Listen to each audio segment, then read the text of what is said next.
Yeah. Okay. One of you can take it if you want. I already kind of pissed off enough gods. I think it'd be more of an idea to just smash the fucker. I'm a little troubled by what he said, but...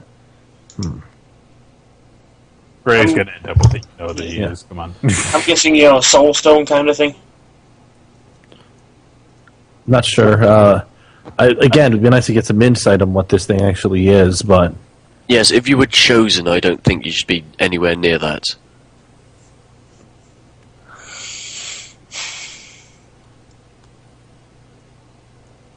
It's up to you, Greg. I'm not touching it. Fine. I'll take it. Your hand reaches out and touches the orb. As soon as a finger touches the orb, it turns into what appears to be a liquid and starts crawling up your body, crawling up your arm. Your entire arm's covered in black right now, and it's slowly sort of encasing your entire body in black. I'm going to grip a get out some sort of a cloth, and so that it's not directly touching my skin. But I'm going to try wiping it off of his arm. You pull out a cloth and try to wipe it, but it just sort of falls off as if it's some sort of slick metal. You be...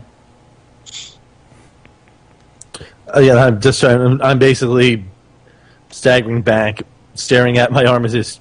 The arm eventually, the metal eventually, the liquid black eventually starts to encompass the entire body, and you've, after a short period, you're encompassed in nothing but blackness. You can't see or hear anything, and eventually the liquid starts to slide or envelop into you, and eventually all that's left is... I'm going to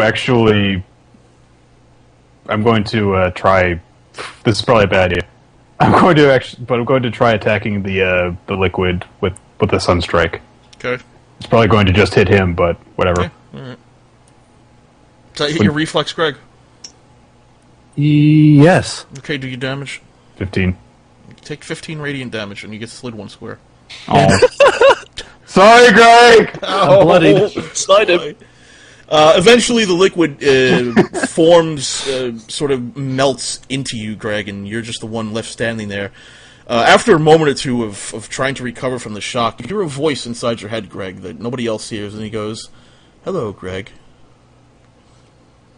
I pause for a moment, glancing around to see where the voice comes from.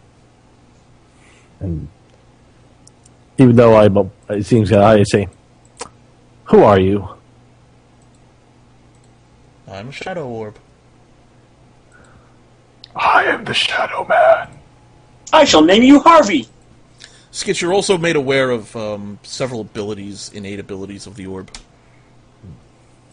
I am a Shadow Man from under someone else's bed. So, Could we just call our group "Can't Go Out in Public"?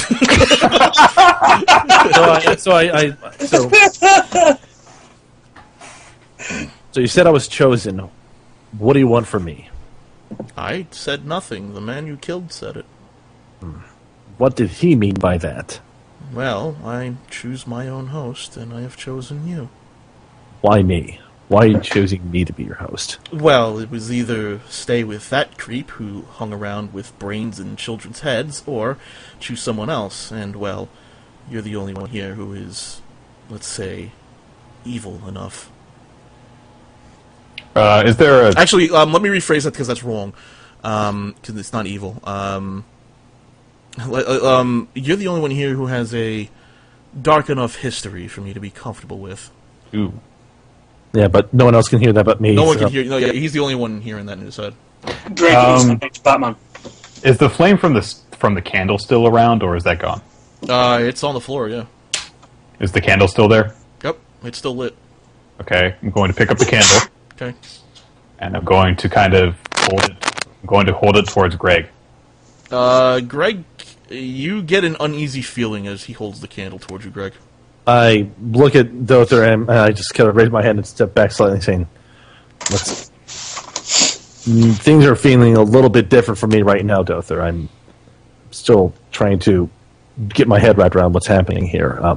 Yeah, well, we know that the candle can harm whatever just possessed you, so if you want it to get out of you, this is probably our best bet. The orc speaks to you, Greg. He says, "If it burns me, it burns you.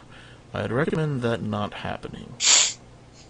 Dother, when you tried to deal with the entity as it was covering me, all you did was harm me directly. So you're saying it's already too late? I'm saying that attempting to kill it involves simply killing me in the process. Okay. I'm going to, actually... Okay, the flame from the candle is still gone, but I'm going to actually try something. I'm going to extinguish the flame that's on the candle, and then I'm going to try and light it normally, without the flame that's already on the ground. And then I'm going to say, Greg, I just want to experiment with something. You don't have to touch it, and I'm going to hold it towards him again and see if he has the same reaction. He does. Okay. I'm going to extinguish the candle and keep it with Interestingly enough, when you lit the candle, it still had that strange orange glow that you were not expecting. Okay. I'm just making sure it's the candle, not the flame that's enchanted. All right. And I'm going to keep the candle with me, unlit. Okay. All right.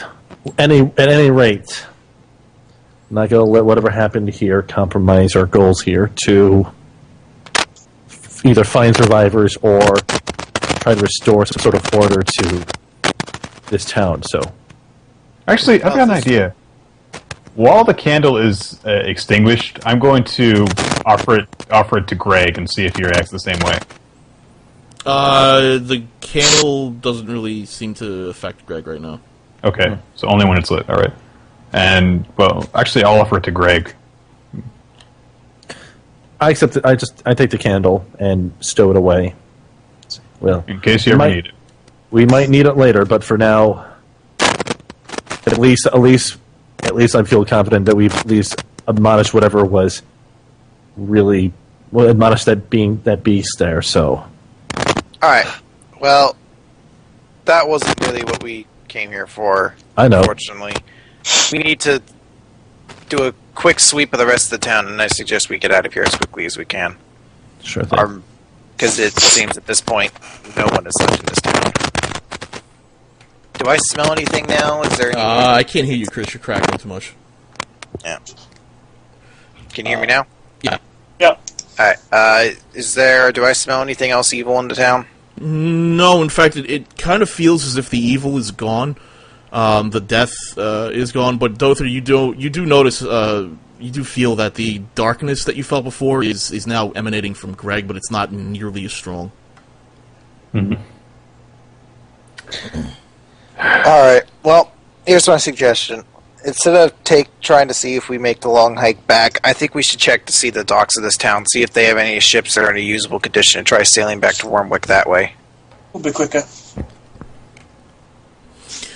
Okay, so you guys head to the docks. Out in the sunlight, Greg, you notice that you don't really feel any different. You kind of maybe you had suspected that sunlight might have been adversely affected to you, but you don't really feel bad.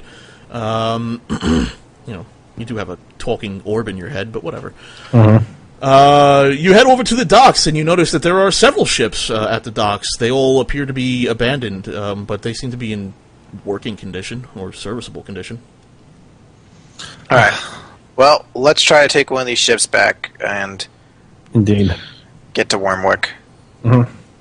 Okay, you choose one of the ships, and how are you going to sail it? Well, first we're going to investigate and make sure nothing else is on board. Okay. Assuming that it is in workable condition, we'll basically have to see if anyone knows how to sail. Since obviously Drew's not here, I'm assuming Dother or John, if they knew anything from what Drew told them when they were sailing, they'll take lead on it. Alrighty, let me get my map up so I can get you an estimate how long it's going to take. Shouldn't take too long, I hope. Alright, so you find one ship that seems to be very serviceable. She is called, and I will get you a name. Hold your breath, guys. Here we go. Hold up, I gotta get a name for this one. Shit pickle!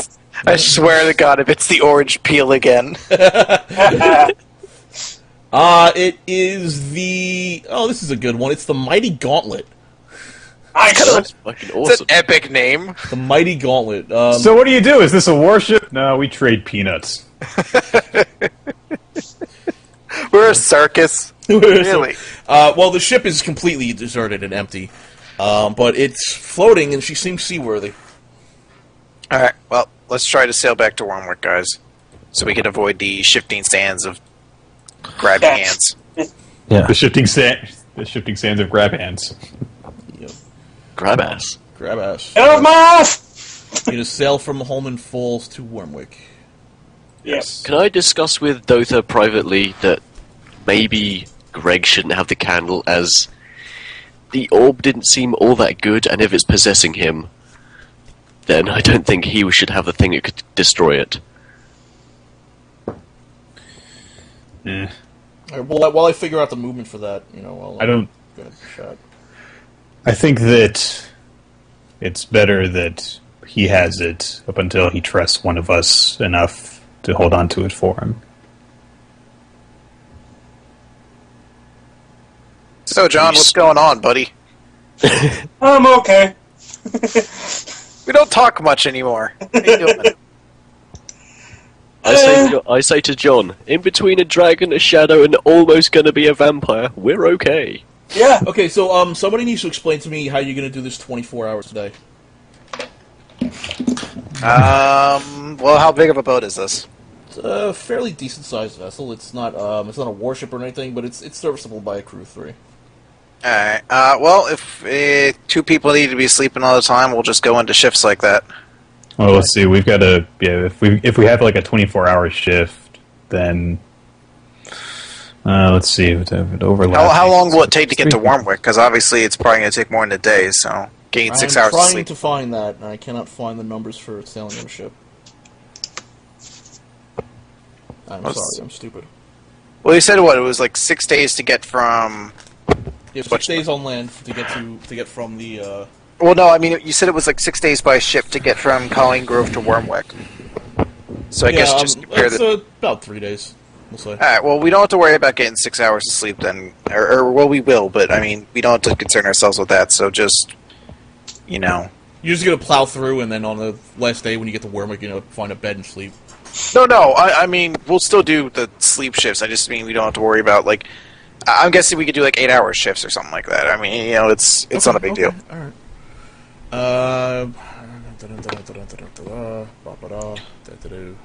And each day, I'm going to take some time to investigate the rosary more thoroughly. See if I can ever find anything more about it. Alright, so Dother, I'll have you make 3 Arcana checks. Okay. To symbolize the 3 days. There it goes. 20, 19, and 12. Well, investigating it for 3 days, you feel that this is maybe a symbol of home, or maybe a symbol of where home is, I guess. It's kind of like... The best way I would describe it to you, Nick, out of character, is it's like a GPS system for something like that. I see. So it kind of guides the person who has it to... Yeah, it's more of a guiding stone than anything else. It seems like it would... If you knew what it was doing, you would be able to be guided somewhere. Alright. Yeah, so the 3 days pass by relatively uneventfully, actually. You're able to navigate the ship to Wyrmwick. Actually, nah, I don't need you to roll for that. Nah, fuck it, I roll a natural 20 for you guys, so you're good. So you're able to navigate towards Wyrmwick very skillfully. Dother and Denora seem to have some prior experience. Dother and John seem to have some prior experience with sailing. That Denora and Kathleen don't seem to have. And Greg seems to be somewhat useful as well. The 3 days pass, and you arrive in port in Wyrmwick. And the dockmaster goes up to your ship and says, "All right, that'll be the docking fee, 120 gold." No, 20 gold, excuse me. I was like, Jesus Christ, that's like a 120 magic weapon. What the fuck, man? Do you 120 blow us? gold. That'll You be can 20. keep That'll be 120 20 gold.